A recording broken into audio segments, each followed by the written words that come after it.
जी अस्सलाम वालेकुम dear students, कैसे हैं आप लोग। आज हम लोग पहले लास्ट टाइम हम लोगों ने क्वेश्चन नंबर 2 तक कर लिए थे सवाल। अब है क्वेश्चन नंबर 3। ये मैंने बोर्ड पे लिखा होगा। सवाल क्या है, the three sides of a triangle are of measure a x and 17 no units. Units उसने नहीं दिया respectively. For what value of x will it become base of a right angle triangle? उसने कहा है जो x है it is the base of a right angle triangle. तो सबसे पहले हम लोग क्या बनाते हैं, एक बनाते हैं right angle triangle. Right angle triangle क्या होती है, what is right angle triangle? एक ऐसी ट्राइंगल जिसमें एक एंगल 90 डिग्री का हो, एक एंगल 90 डिग्री का। आप सॉल्यूशन में देखें, सबसे पहले हम लोगों ने बनानी है राइट एंगल ट्राइंगल। ये हम लोगों ने एक बना दी राइट एंगल ट्राइंगल।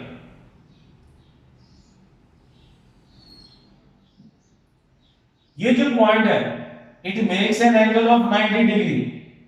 ये कौन सा एंगल आ गया, 90 डिग्री। ये आपके पास एक क्या बन गई, right angle triangle. Right angle triangle का मतलब क्या है, एक ऐसी ट्राइंगल जिसमें एक एंगल 90 डिग्री का बन गई राइट एंगल। अब उसने क्या बोला है, for what value of x will it become base of a right angle. x क्या है, बेस है, तो ये क्या आ गया आपके पास, बेस। अब ये दो साइड्स मैंने आपको बताया था पाइथागोरस थ्योरम में एक होता है हाइपोटेनियस। ये है फॉर्मूला पाइथागोरस थ्योरम का, hypotenuse square is equal base square plus P square. Hypotenuse is always greater than base and perpendicular.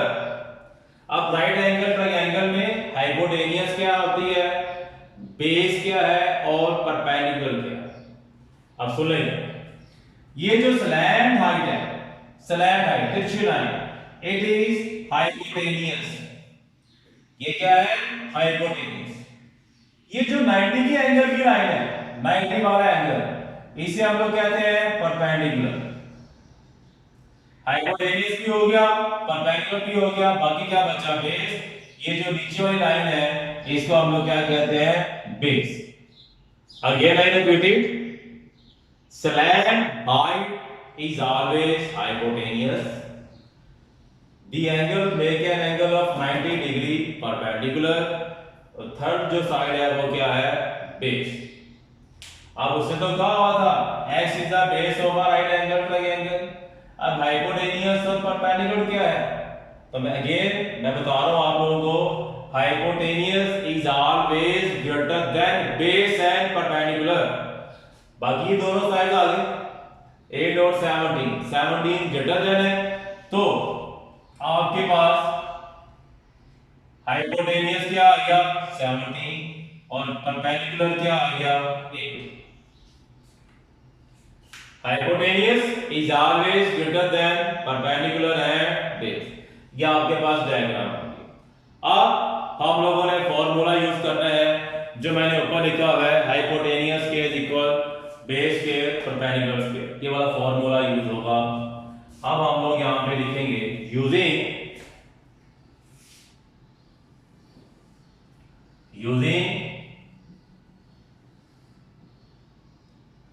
h square is equal b square plus t square. Values put कर दें। Hypotenuse क्या है, 17, 17 का square, base x, x का square, perpendicular 8 का square. 17 का square 289, x square 8 का square क्या आ गया, 64। We have to find the value of x। ये 64 प्लस का यहां पे क्या हो जाएगा, माइनस, तो 289 minus 64 is equal to x square. अब इसको हम माइनस करते हैं आप, तो क्या आ गया, 225 is equal x square. We have to find the value of x। Square, square किससे कैंसिल होता है, स्क्वायर रूट से। तो अब हम लोग यहां पे क्या ले लेंगे, taking square root on both sides, दोनों साइड्स पे हम लोगों ने क्या ले लिया, square root. 225 square root is equal x square square, दोनों साइड्स पे क्या ले लिया, स्क्वायर रूट। 225 का स्क्वायर रूट होता है 15 इज इक्वल, ये स्क्वायर स्क्वायर रूट से क्या हो गया, कैंसिल, एक्स आ गया। तो दिस इंप्लाइज एक्स जो है किसके इक्वल आ गया, 15 के। या आपके पास क्या आ गया, आंसर। काफी इजी सा सवाल है। सिर्फ एक ही चीज आपने ध्यान में रखनी है कि जो हाइपोटेनियस है is always greater than perpendicular and base. आप देखिए तीनों वैल्यूज आ गई, ये x क्या आ गया 15, ये 8, ये 17 is greater than perpendicular and base. अब इसके बाद इसी एक्सरसाइज का क्वेश्चन नंबर 7 और 8 दोनों एक जैसे हैं। 7 और 8 दोनों एक जैसे हैं, सेम है। क्वेश्चन नंबर 7 आप लोगों के असाइनमेंट्स हैं, क्वेश्चन नंबर 8 मैं आपको यहां पे समझा देता हूं। नेक्स्ट है question number 8।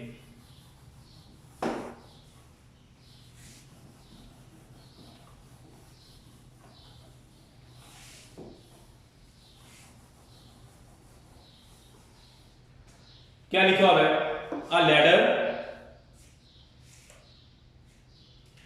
Question number 8, a ladder 17 meter long rest against a vertical wall। पहले हम लोग यहां पर इसको डायग्राम बनाते हैं। एक लैडर है, एक वॉल है। अब देखिए ये सोल्यूशन है, आपका डायग्राम बनानी है आपने। ये वॉल आ गई, ये आपके पास क्या आ गई, जमीन आ गई। भाई जमीन होगी तो वॉल बनेगी ना, वर्टिकल वॉल। अब लैडर, ये आपके पास क्या आ गई, लैडर आ गई। ये क्या आ गई, लैडर।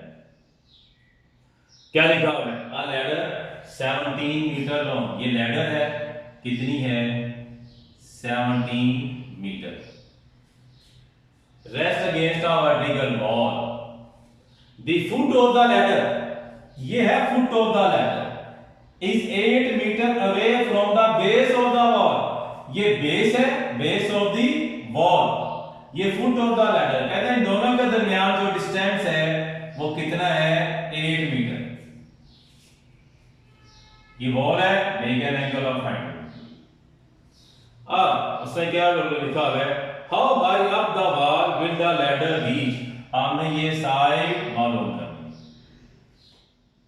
इसको आप टेबल कर, ए बी, ये क्या आ गया, सी। देखिए हाइपोटेनियस, बेस, ये क्या आ गई, परपेंडिकुलर। तो कौन सा फॉर्मूला यूज होगा, पाइथागोरस थ्योरम का। लेकिन सबसे पहले हम लोग ये जो साइड है इसको लेट कर लेंगे, ये x के इक्वल। लेट मेजरमेंट BC किसके इक्वल आ गया, x मीटर। अब ये आपके पास क्या आ गया, x मीटर, साइड आ गई। अब हम लोगों ने फॉर्मूला यूज करना है, Pythagoras theorem. Using hypotenuse square is equal b square plus क्या आ गया, b square. Hypotenuse slant height 17 का स्क्वायर, बेस 8 का स्क्वायर, प्लस x का क्या आ गया, स्क्वायर। 289, 8 का स्क्वायर 64 प्लस x स्क्वायर। 64 को आप इधर लेके आ जाए, 289 minus 64 is equal x square. इन दोनों को माइनस किया तो क्या आ गया, 225 is equal x square. We have to find the value of x। Square किससे कैंसिल होता है? स्क्वायर रूट से। तो हम लिखेंगे taking square root on both sides, दोनों साइड्स पे क्या ले लेंगे? Square. 225 square root is equal x square square. 225 का square root 15, square square root से कैंसिल x, तो दिस इंप्लाइज x क्या आ गया? 15, यूनिट क्या था? मीटर। x की आगे वैल्यू हाइट मालूम करनी थी, वो क्या थी? BC। तो हम लास्ट पे लिख देंगे 100 मेजरमेंट BC किसके इक्वल आ गया? 15 मीटर। ये आपके पास क्या आ गया? आंसर आ गया। जो सवाल इंपॉर्टेंट है मैंने आपको समझा रहा हूँ। क्वेश्चन नंबर 7, 8 मैंने आपको समझा दिया। 7 भी सेम मैसेज है, उसमें दो वैल्यूज गिवन है, हाइपोटेनियस आपने मालूम करना है, 7 आप लोगों ने खुद करना है। यही फॉर्मूला यूज होगा, इसके अलावा कोई फॉर्मूला यूज नहीं होगा। Thank you very much.